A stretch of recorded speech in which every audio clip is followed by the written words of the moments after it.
We're back. Did we leave? I didn't go nowhere. Okay. We did take a week off, though. Yeah, we did take a week off, so we got a little bit of catching up to do. What up, y'all? Black Image Entertainment. You got cut out. This is Holy. So, this is another movie review. Oh, the real one, finally? What in the hell is it called? Battle Doors of Gwyndorf. Battle of Gwyndor. I don't even know the name of the damn movie. The Crimes of Grindawald, Fantastic Beasts. One more time, what's it called? The Crimes of Grindawald. That movie. Beasts. Fantastic Beasts. The movie with Johnny Depp. Johnny Depp. Terrible Depp. After seeing that movie, I read this very interesting article about how people are kind of upset with Johnny about his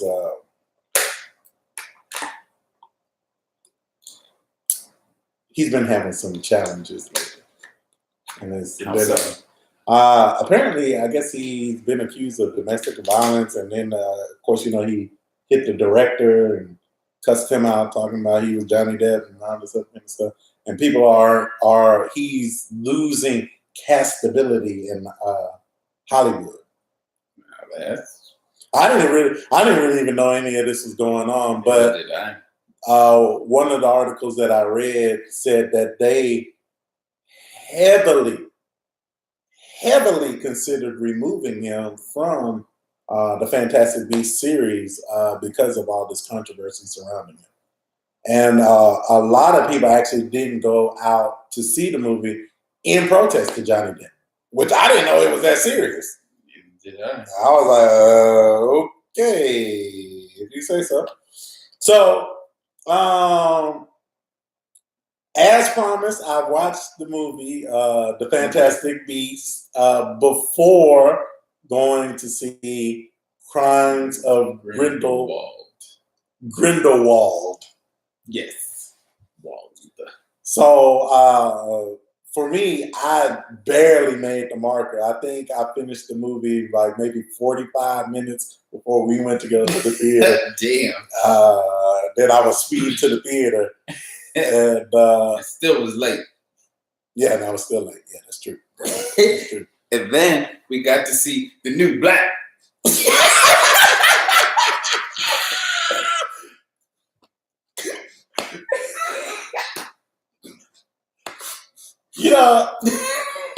For you all that's watching that don't know me, I'm always asshole.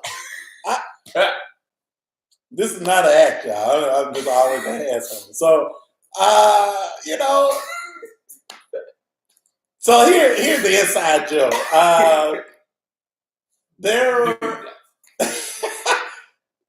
We have been going to the American Movie Cinema chain to watch our movies, and one of their new promotions that they're doing, or one of their new things that they're doing, is a Dolby Atmos theater.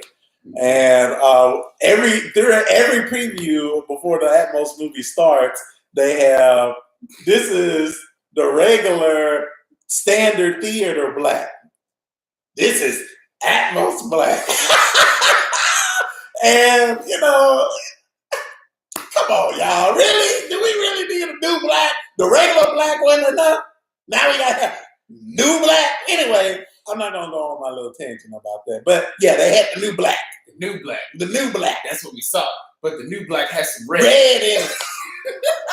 Because of the damn exit sign in the theater. No, it wasn't even the exit sign. It was their color palette for the theater. Because the red is supposed to be the new hotness for their AMC Dolby screens. And so they had the super cool LED lights at the bottom and all this stuff to make the screen look all special. And when you go in the theater, they got the LED lights on the speakers and all this stuff. So the speakers. So they had that one at the theater that we went. I saw that one in the first one that we went to, but I didn't, because I was late. I didn't get to see them have the whole theater lit up when we went to see the Fantastic Beasts. Yeah.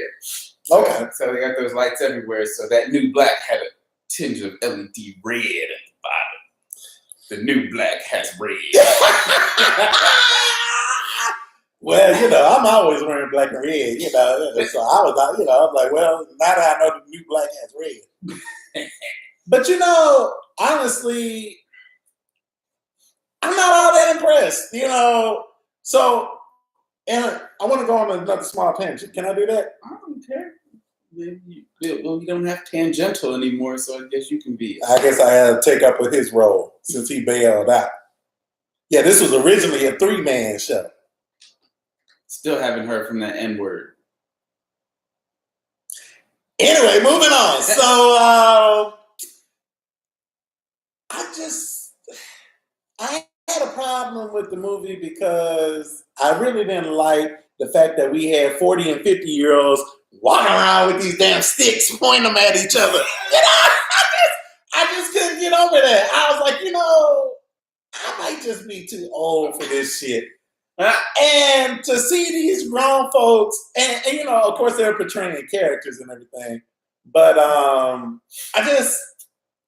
that wasn't even my tangent. Let me go on my tangent real quick. I was about to say, because I was going to rip you open on that one. Let me go on my tangent real quick. Mm-hmm. So, one of the reasons that movies have done well historically is because we want to see stuff on screen that we can't see in real life, right? So, movies like The Matrix or RoboCop is for the 80s. And Transformers. These are all stuff that, you're not going to walk down the street and see Bumblebee. You're not going to see that, right? And so one of the reasons that I did agree to go see this movie is because I was anticipating seeing magic and beasts that, I wouldn't be able to go outside and see because they just don't exist because it's not, real life. And I think that this Crimes of Grindawald brought exactly that to the screen. And I appreciated it for that aspect and that aspect alone. Yeah, I didn't, the blue thing fighting the red thing and, the blue fire and people zapping up into the air and, the whole time I'm watching this movie, I'm just like, I really don't give a shit. I really don't give a shit. I could care less about these characters. I don't know anything about the series, but I do not like the main character.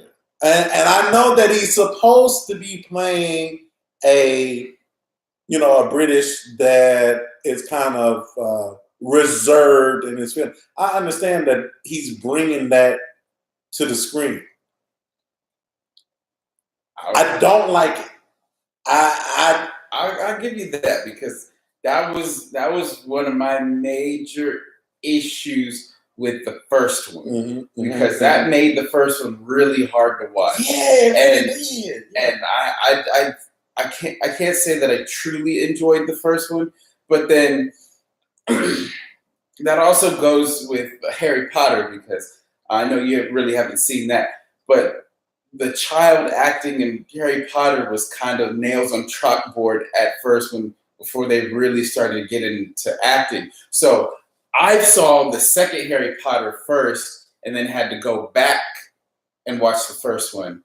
And so what happened with me is I watched the second one, third one, then went back to the first one. So I was like, okay, I'm kind of invested in the characters already. But when I had to watch the first one, I was like, man, this acting is kind of rough on them. I'm glad you said that. I didn't like the characters that much, but since I was already vested in the characters, the second and third ones, I was like, I know the lore. The lore is cool, and so I can kind of deal with their acting and everything like that.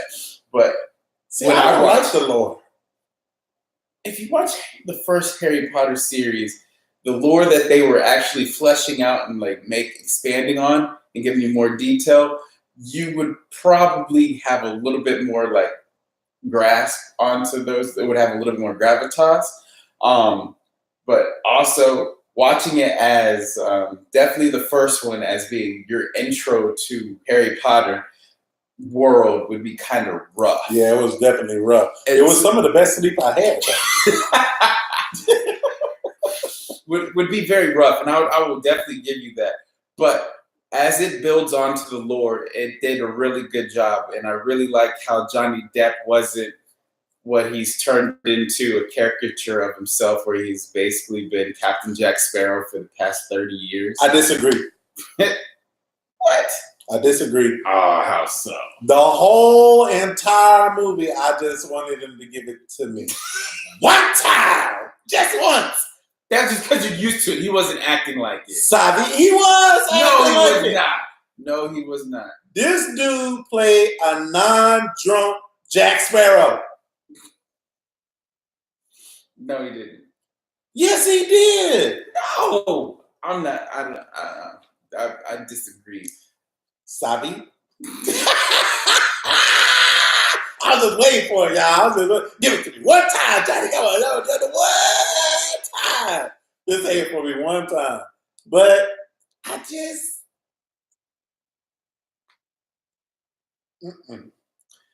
I didn't feel like he was invested into. I feel exactly the opposite of what you just said. I didn't feel like he was invested into the character to bring the character towards screen, not his portrayal of the character, if that makes sense. Okay. So, for instance, and I'm going to do a small callback, the movie The Searching, the guy from Star Trek. Mm-hmm. Now, he's good. Yeah, he's good. He I don't know if he's a father or not, but in that movie, and I think I said this in the review, he brought the character to screen and you forgot the actor behind it. The whole time watching this Grindawald, look at this fool. Where is this? Get somebody give him a drink. He looked like he hadn't had a drink in a while. The whole time I could not unsee Jack Sparrow. Is that because he's played it so many times and that he is? So, do you still see? I like where this is going. See, this is why the show is good. So, do you still see Neo as Neo when he plays other roles? Because he played Neo for a good while, and that's what you've watched him in, Keanu Reeves. So, like at first, when he did Man of Tai Chi, he was still Neo. But now that he's doing John Wick, he is not Neo. How so? With all them guns and gunplay and shits? I know this is cinematography shot so much better because of the way the movie is, but do you still be like, ah, shit, he's the one? Pop, pop, no. Pop. No, when I watch John Wick, I do not think about the one. I do not. I just don't. I do. I'm like, this dude is magical. But I haven't seen anybody do them types of shits with guns in my entire life. This dude's magical. He is in the Matrix still. Go get him, Neo. But even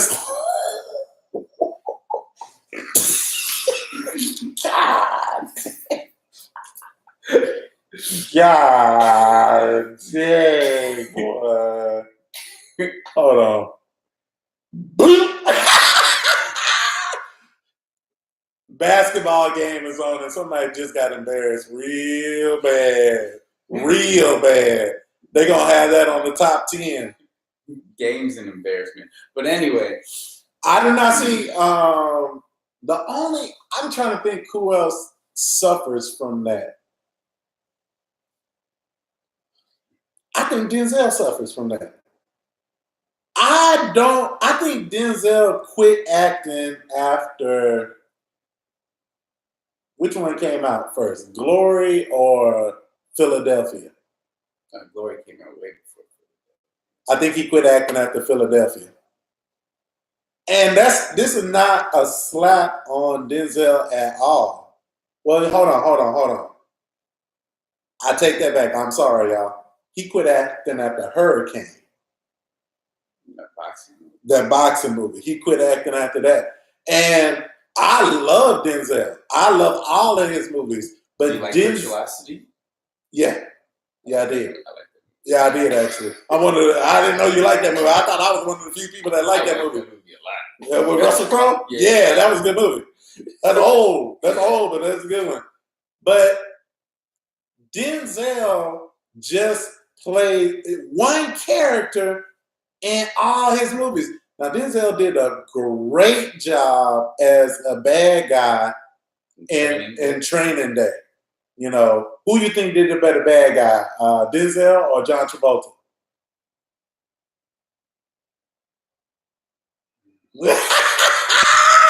Yeah, man. I don't know. That's a tough one. I would probably say Denzel, because when he came unglued at the very end, where he wasn't as cool, smooth self as he was, and he was really breaking down, I have to give him on that. Small movie fact. Look this up. Did you know he refused to play the role unless the character did that? What, have the breakdown? Yeah, the original script of the movie, Denzel's character gets away. And Denzel didn't like it, refused to do it unless the character paid for his sins at the end of the movie. So they rewrote it so that they could get Denzel in it. And then at the end of the movie, he started breaking down and having those problems. So imagine the same movie without Alonzo, I think was his name. But that was one of the best parts of the movie, is literally him coming unglued and trying to talk his. He was first trying to smooth his way with all the people around him, and be like, yeah, smooth. But then after that, he just started unglued. It's like, I don't know what the hell y'all want. King Kong. Think that shit up. Who else going to deliver that line like Denzel? Denzel, that bringing back to the point. Denzel is just Denzel in all his movies. Wait, is that a different block? No, I don't think he blocked it. I think he dunked it. Oh, okay. He hurt him. Thought he broke back. He ain't gonna last long. So, great actor, one of the best actors in Hollywood. But he has kind of changed the definition of acting to where movies are kind of scripted around him. You get what? That's what I'm saying about Denzel. Is they just want Denzel to be on screen just for his very presence. But think about Denzel in The Magnificent Seven and Denzel in, I don't know, Deja Vu. Same character. One of them just had on chaps and a cowboy hat. I agree that a lot of his movies he does kind of. So that being said, we're going to do an interception here to bring it back up another level. When I see Johnny Depp, it's not that Johnny Depp has defined himself in a way that Denzel has, where movies are cast around him.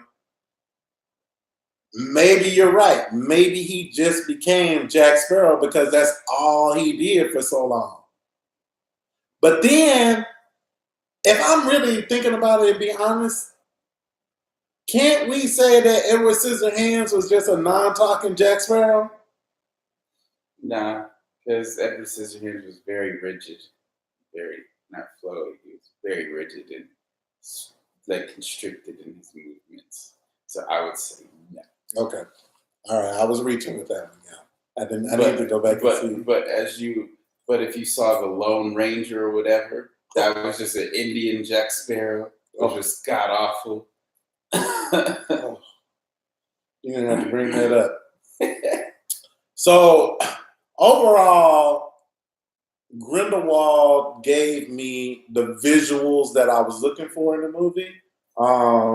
Visually, I would say that movie was top notch. Because they made Zoe Kravitz the sexiest woman on the planet in that movie. Oh my God. I was just like, why is she so gorgeous, man?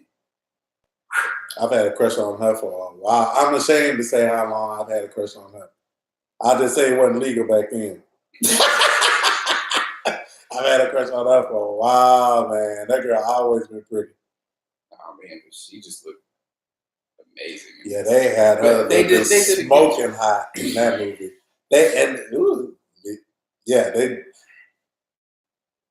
Fellas, if you're a fan, if you've ever seen Zoe Kravitz, or if you haven't seen her, look her up. If you want to see her looking good, then go see Grindawald.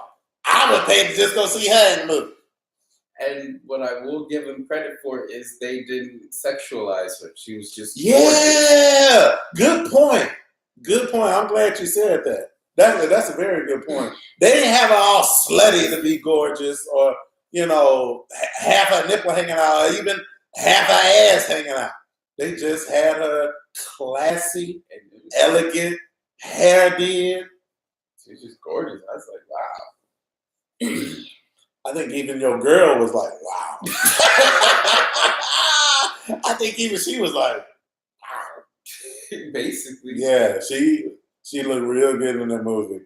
The main character though, the actor, I would give that because he's really dry, and I will stand behind you on your comment. But all right, cool. I thought it was just me. No, I'll stand behind you on that, hands down. But I'm still saying, overall, it was a good movie. It pulled great things from the lore. It opened up a lot in the lore. I did enjoy Johnny Depp's portrayal. I enjoyed his character's point in the movie. I liked his idea and what he fought for and how he manipulated people. True. They did a very good job writing that. They did. I give you that. Yeah. So if you can follow it. Yeah. It's rough if you don't really know what's going on. But they did a very good job with that. So all in all, I will give that movie a good 8.5. Yeah. Oh, 8.5. But the thing is I can go at an 8. But if you followed the Lord, it would give you that next 5. I didn't even give a shit about the movie. I still give it an 8. The sound was good. The visuals were good. The acting outside of the lead was good. Yeah. Even drunk Depp, fake Jack. I mean, yeah. Depp never really just flounders on the delivery, right? Yeah. The only movie ever. He might be drunk in all his movies, but the only movie that I just thought was god awful and even was Lone Ranger. Right, yeah, exactly. Right. Even his performance, because a lot of people didn't like his Charlie and the Chocolate Factory, but I loved his Willy Wonka. I actually haven't seen that. I loved it. I need to watch that. Matter of fact, I might watch that tonight. But yeah. So go see. I would definitely go see that. And if you're a Harry Potter fan and part of the lore, you're a fan of people, grown folk walking around with a wooden stick. Yes, that's what I get. That's what it is. It's worth it. Wingardium Leviosa. Oh, now he'll be casting damn stuff. Well, anyway, that being said, anything else you want to say about Crimes of Grindawald? No, it's very good to go see. And I would say if you are going to try and get into it and enjoy it, watch all the Harry Potters first, because if you start on the first Fantastic Beasts, you're not gonna know anything and you're not gonna like it, because, like you said, that lead, being stuck with the lead for that long. Yeah, it's like chalk. It's like nails on a chalkboard watching that dude. And again, I understand the character he's delivering. It's not working. It's not really interesting. Yeah, it's not working. It's not working. And they committed 2 movies into the dude acting like that, so it would be strange to change it now. So I'm not seeing the next one. That's just how I feel about this series. I mean, I might watch it when it comes to DVD or something like that. Or if I got a movie pass or some shit, then I might go see it. But I'm not paying another $17 that he paid to go see that shit. 15, but okay. Anything else? No, I'm good. Well, if y'all like what we said about Wild of the Grand of the Crimes. Hit that subscribe button. Leave a subscription. Hit that. Leave a comment below. Cat up. Holy. We out. Peace.